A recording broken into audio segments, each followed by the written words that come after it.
Target చేస్తారు. ఇప్పుడు మీరు దీన్ని అంతా స్టడీ చేసి సినిమాగా చేస్తున్నారు కదా, what is their legitimate claim అండి? వాళ్ళు ఏం క్లెయిమ్ చేస్తున్నారు? నేను ఒక రాంగ్ బాడీలో పుట్టాను అని. They are not comfortable in their body. ఇప్పుడు ఉన్న ఈ నాట్ కంఫర్టబుల్, నేను ఇది కాదు కానీ నేను ఈ బాడీలో ఉన్నానని. అంటే సడన్ గానే ఫైన్ డే మీరు నిద్ర లేచిన వెంటనే మీరు ఇంకొక డ్రెస్ లో ఉన్నారనుకోండి, మీకు సఫోకేట్ అయిపోతుంది, వెంటనే మార్చేసుకోవాలనుకుంటాను. అలాంటిది శరీరమే నాది కాదు అని వాళ్ళకి ఆ 13 years ఏజ్లో రియలైజ్ అయిన తర్వాత వాళ్ళు ఎంత మానసిక క్షోభకు గురవుతారండి. అది తెలియని వాళ్ళకి అది టూ మచ్ అనిపించవచ్చు, లేకపోతే అది అన్నెసెసరీ అనిపించవచ్చు. ఎందుకంత ఎక్స్ట్రా చేస్తున్నారు అంత? సో వాట్, నీ లోపల ఫీలింగ్స్ ఉంటే నువ్వు లోపల ఉంచుకోవచ్చు కదా, నువ్వు అది ఇలా చీరలు కట్టేసుకొని బయటకు వచ్చేసినంత అవసరం ఏముంది అని మనకు అనిపించవచ్చు. But it is their inner feeling అండి, అర్జ్. ఒక సినిమా కోసం అందరినీ వదిలేసి వచ్చేసిన వాళ్ళని మనం చూసాము, ఎన్నో రకాలు వాళ్ళ ప్యాషన్స్ కోసం. బట్ ఇది తన ఇంటర్నలైజ్డ్ ఎమోషన్ అండి. వాళ్ళు ఎందుకంటే వాళ్ళకి ఊపిరే ఆడని ఒక పరిస్థితి.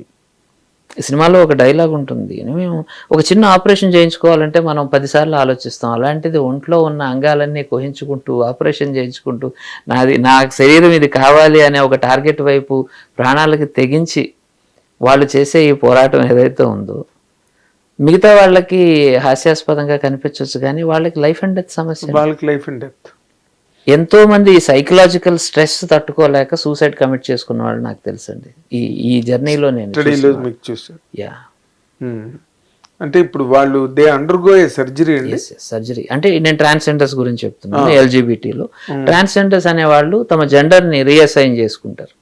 అంటే వాళ్ళకి బయలాజికల్ బర్త్ ఏదైతే ఉందో అది వాళ్ళది కాదు అని వాళ్ళు డెసిషన్ తీసుకున్న తర్వాత అమ్మాయిలు అబ్బాయిలు గాను, అబ్బాయిలు అమ్మాయిలు గాను మారుతారండి. బట్ అబ్బాయిలే ఎక్కువగా అమ్మాయిలుగా మారిపోయినట్టుగా మనకు కనపడుతుంది. అండ్ ఇలా అమ్మాయిలు అబ్బాయిలుగా మారుతున్న నెంబరు ఇందులో మళ్ళా మైనారిటీ అండి. వాళ్ళు చాలా తక్కువ నెంబర్లో కనపడతారు. వాళ్ళని ఏం చేస్తారంటే అమ్మాయిలుగా పుట్టడం వలన వాళ్ళకి ఫోర్స్డ్ మ్యారేజెస్, ఫోర్స్డ్ రేప్స్ ఇంట్లో ఉన్న వాళ్ళే చేయించి మరి ఈ పిల్ల నేను ఆడపిల్లని కాదు అంటుంది, she should feel that she is a women అని చెప్పి వాళ్ళకి కావాల్సిన వాళ్ళతో రేప్ చేయించి పెళ్లి చేయించిన సందర్భాలు ఈ ట్రాన్స్ మెన్ ఎవరైతే అంటారో వాళ్ళు నాకు చెప్పిన సందర్భాలండి. సో వాళ్ళు ఎంతో మంది సఫర్ అయ్యి వాళ్ళకి ఇష్టం లేని పెళ్లిళ్ళతో కంటిన్యూ అయిపోతూ ఉన్నారండి. They are able to manage అండి. Yeah, it is biologically they are female కదా, తను ఫిమేల్ కాబట్టి తను అన్ని అండర్గో అవుతుంది, తనకు ప్రెగ్నెన్సీ వస్తుంది, పిల్లలు పుడతారు. But she is a man inside her. అంటే మనం ఒకరి ఇష్టాన్ని ఎలాగైతే ఇప్పుడు మనకు ఈ ఇష్టాన్ని తొక్కేయటం అన్నది కేవలం జెండర్ విషయంలోనే కాదు, ప్రతి విషయంలో కూడా. నాకు ఇష్టం లేదు ఎంపీసీ అన్నా కానీ లేదు నా కోసం నువ్వు ఇంజనీర్ కావాలి అని ఈసీ చదవాలనుకుంటున్నావు అని తొక్కి ఎంపీసీ బైపీసీ నువ్వు డాక్టర్ కావాలి అని ఎలాగైతే చేస్తున్నామో అది ఎక్స్టర్నల్ అణిచివేత అయితే ఇది ఇంటర్నల్ అణిచివేత. సో ఈ రెండు స్ట్రగుల్సే. నీకు ఇష్టం లేని ఒక సబ్జెక్ట్ తీసుకుంటేనే సూసైడ్ చేసుకునే ఒక పరిస్థితిలో ఉన్నప్పుడు, ఇందులో నా heroine actually she works as a nurse అనమాట. ఇలాంటి ఒక సూసైడ్ అటెంప్ట్ కేసు వచ్చినప్పుడు ఆ అమ్మాయితో అంటుంది, ఇలా మా నాన్న నాకు ఇష్టం లేని సబ్జెక్ట్లో జాయిన్ చేశాడు, ఆ ప్రెషర్ తట్టుకోలేక నేను సూసైడ్ చేసుకున్నాను అక్క అని చెప్తే, నాకు ఇష్టం లేకపోతే నా బయాలజీనే మార్చుకున్నాను నేను, నువ్వు చిన్న సబ్జెక్ట్ కోసం నువ్వు ఇదైపోతే ఎలాగా అని షీ ట్రైస్ టు మోటివేట్. మనకు నచ్చని మార్చుకోవాలి కదా. మరి లీగల్ బ్యాటిల్ అని ఎందుకు పెట్టారండి? ఎందుకనంటే 4 ప్లేసెస్లో వివక్షత. అంటే లీగల్లో మనం చట్టం చూస్తే నేను న్యాయం గురించి కూడా ఆలోచించానండి. ఫస్ట్ వాళ్ళు పుట్టిన తర్వాత అందరిలాగే ప్రేమగా పెరిగారు, అంతా హ్యాపీగా ఉంది. ఒక ప్యూబర్టీకి వచ్చేసరికి వీళ్ళు సడన్గా నేను ఇది కాదు అన్నప్పుడు గెంటి వేయబడుతున్నారు. సో ఫ్యామిలీలోంచి వాళ్ళకి న్యాయం దొరకలేదు, వాళ్ళకి ప్రాపర్టీలో రైట్స్ ఉండవు, వాళ్ళని సిబ్లింగ్స్ బయటకు పెట్టేస్తారు, దగ్గరికి రానివ్వరు. ఇది తర్వాత స్కూల్లో బుల్లింగ్ జరుగుతుంది, అండ్ సొసైటీలో మిగతా వర్క్ ప్లేస్లో వాళ్ళకి చాలా ఇబ్బంది. పోనీ ఫైనల్గా లా చట్టం దృష్టిలో అన్నీ సమానం, కళ్ళు గంతలు కట్టుకొని మరీ న్యాయదేవత నిలబడి నేను వింటాను నేను చూడను అని చెప్తున్న న్యాయ వ్యవస్థలో కూడా వీళ్ళకి డిస్క్రిమినేషన్ అవుతూ ఉన్నప్పుడు వాళ్ళు ఎలాంటి ఈ వార్ చేసి తమ తాలూకు అస్తిత్వాన్ని కాపాడుకోవడం కోసం చేసిన ఒక పోరాటం గురించిన చరిత్ర అండి ఒక రకంగా కథ. అంటే ఓవరాల్ లీగల్ హిస్టరీని నేను ఈ పాయింట్లో టచ్ చేశాను. నాల్సా జడ్జిమెంట్ దగ్గర నుంచి వాళ్ళని ఫస్ట్ టైం ఒక 3వ జెండర్గా గుర్తించి సుప్రీంకోర్టు రూలింగ్ ఇచ్చిన వరకు అక్కడి నుంచి స్టార్ట్ చేస్తే వాళ్ళ లీగల్ క్లెయిమ్ అంటే వీళ్ళు మనుషులే అని మన రాజ్యాంగం గుర్తించింది. అక్కడ నుంచి తీసుకుంటే ఈరోజు మన రీసెంట్గా వచ్చిన ట్రాన్స్జెండర్ ప్రొటెక్షన్ యాక్ట్ వరకు అందులో జరుగుతున్న డిస్క్రిమినేషన్స్ అన్నిటికంటే చాలా నేను వెహమెంట్గా నన్ను డిస్టర్బ్ చేసిన ఒక డిస్క్రిమినేటరీ పాయింట్ ఏంటంటే, ఒక ట్రాన్స్జెండర్ మహిళ మీద ఒక రేప్ జరిగితే, ఒక అఘాయిత్యం జరిగితే దానికి వచ్చే పనిష్మెంట్ కేవలం 6 నెలలు, మ్యాక్సిమం 2 సంవత్సరాలు.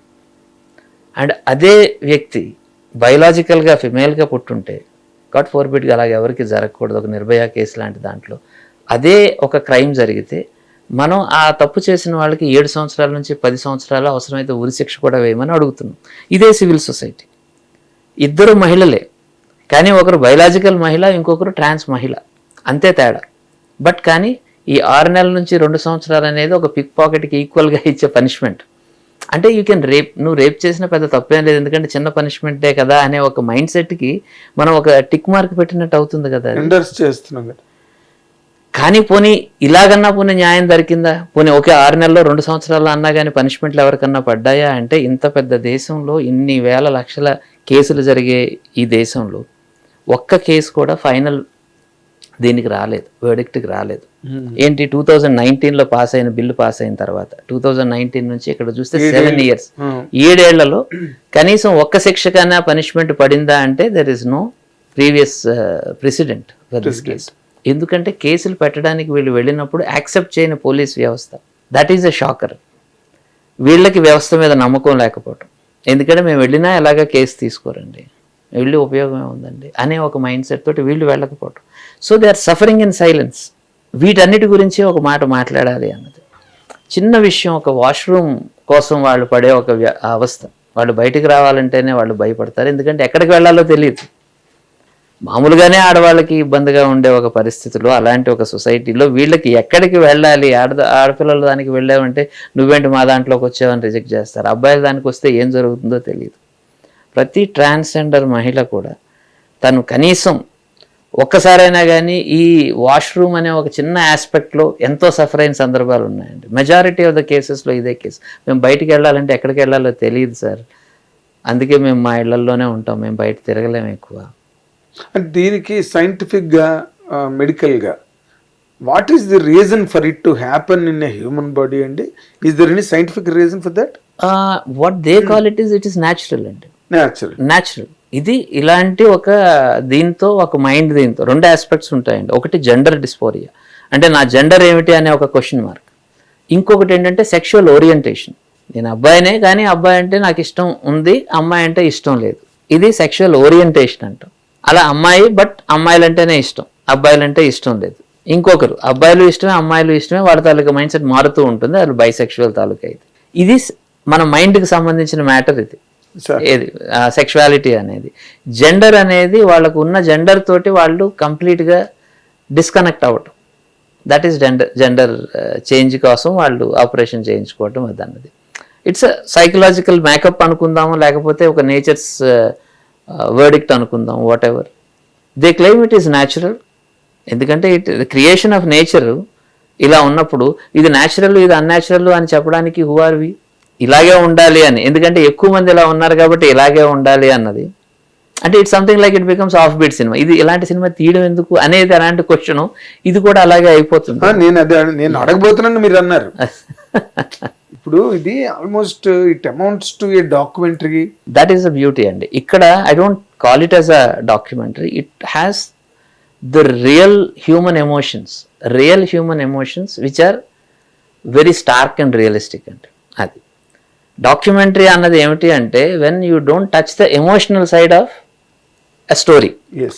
You only touch the numbers, but not the emotions. You only show what is happening. Yeah. You don't involve yourself into that. Yeah. Emotions create చేయకుండా. నేను ఎమోషన్స్ మీదే వర్క్ చేస్తానండి. నెంబర్స్ అనేవి ఇవన్నీ లోపల వచ్చేవే తప్ప, నేను చెప్పాలనుకున్నది ఒక స్టోరీ అండి. ఆ story that which touches you. సినిమాకున్న పవర్ నేను ఒక న్యూస్ పేపర్ రన్ చేసి కూడా నాకు ఎందుకు సినిమా మాధ్యమం మీద అంత మక్కువ ఏర్పడిందంటే, నేను న్యూస్లో ఒకటి చెప్పగలను, ఒక చాలా స్ట్రాంగ్ డీటెయిలింగ్ అంతా ఇవ్వగలను, కానీ మిమ్మల్ని ఎమోషనల్గా టచ్ చేసి మీ కళ్ళలో నీళ్లు తెప్పించగలిగి మిమ్మల్ని మార్చగలిగే ఒక ప్రయత్నం చేయటానికి నాకు విజువల్ మీడియాలో ఎక్కువ స్కోప్ కనిపించిందండి as a film. No that's for sure, దానిలో డౌటే ఉంది. అయితే ఈ మీరు ఇన్నాళ్ళ జర్నీలో నాకు అర్థం కాని భ్రమ పదార్థం ఏంటంటే, అసలు ఇన్ని సినిమాలు, how are you managing the financial part of it అండి? అంటే మీరు ప్రతి సినిమా మీద are you able to make some profit on the films? So I don't say profit ప్రతి ఫిల్మ్లోకి వస్తుంది అనేది, అది కష్టం అండి ఇండస్ట్రీలో. బికాస్ ఇది లోడెడ్ విత్ రిస్క్ అండి సినిమాలు. ఇది నేను ఈ సినిమా కాదు, ఏ సినిమా తీసినా కానీ ఈ ఎలిమెంట్ ఆఫ్ అనే రిస్క్ అయితే ఉంటుందండి. ఫర్ ఎగ్జాంపుల్ ఇలాంటి ఒక సబ్జెక్ట్ నేను అనుకొని నేను ఇది చేద్దాం అని నేను అనుకున్న తర్వాత the kind of circle I have, I put this idea. And for example ఈ సినిమాకి సంబంధించినప్పుడు నా ఫ్రెండ్ ఒకరు యుఎస్లో ఉంటారు, సుభాష్ చక్రవర్తి రౌడ. So he like the line, బాగుంది సార్ అంటే. బట్ నేను చెప్పాను that is little risky, but దీనికి ఉన్న potential, it's a universal potential ఉంది. ఇది కేవలం ఒక తెలుగు వాళ్ళకో లేకపోతే వీళ్ళకి సంబంధించిన స్టోరీ. హాలీవుడ్ లో కూడా రిలీజ్ చేసి it's an actually world subject, world phenomena కదా. సో ఒక pan Indian subject, not in terms of budget but in terms of emotion. But ఇది మీరు చెప్పింది, నేను I'm talking about ever since your first film silence please దగ్గర నుంచి cockroach, honey trap, వలస, ఏమన్నా ఉన్నాయి 27 సినిమా ఇది. I cannot recollect all those titles. But ఇంత జర్నీలో మీరు ఫైనాన్షియల్ మేనేజ్మెంట్ ఎలా జరిగింది? అంటే నా ఫిల్మ్స్ లో కొన్ని ₹1 లైక్ 3 రూపీస్, 4 రూపీస్, 5 రూపీస్ ఇచ్చిన సినిమాలు కూడా ఉన్నాయి. కొన్ని 50 పైసలతో ఆగిన సినిమాలు ఉన్నాయి. ఓవరాల్ ఇట్ రన్స్ అండి. నేను ఒక ఎకో సిస్టమ్ క్రియేట్ చేసుకున్నాను. Now I have our own studio, the entire post production నా దగ్గర జరుగుతుంది. అండ్ నాకు లక్కీగా నాకు టీమ్ని, సరైన స్ట్రాంగ్ టీమ్ని నేను తెచ్చుకోగలిగాను. They are working along with me. అంటే నా డ్రీమ్ని షేర్ చేసుకోగలిగే team members. Hit TV app, ఇందులో short news, live news, entertainment shows, movies, digital magazines తో పాటు మీ జిల్లా వార్తలను కూడా ఫ్రీగా చూడొచ్చు.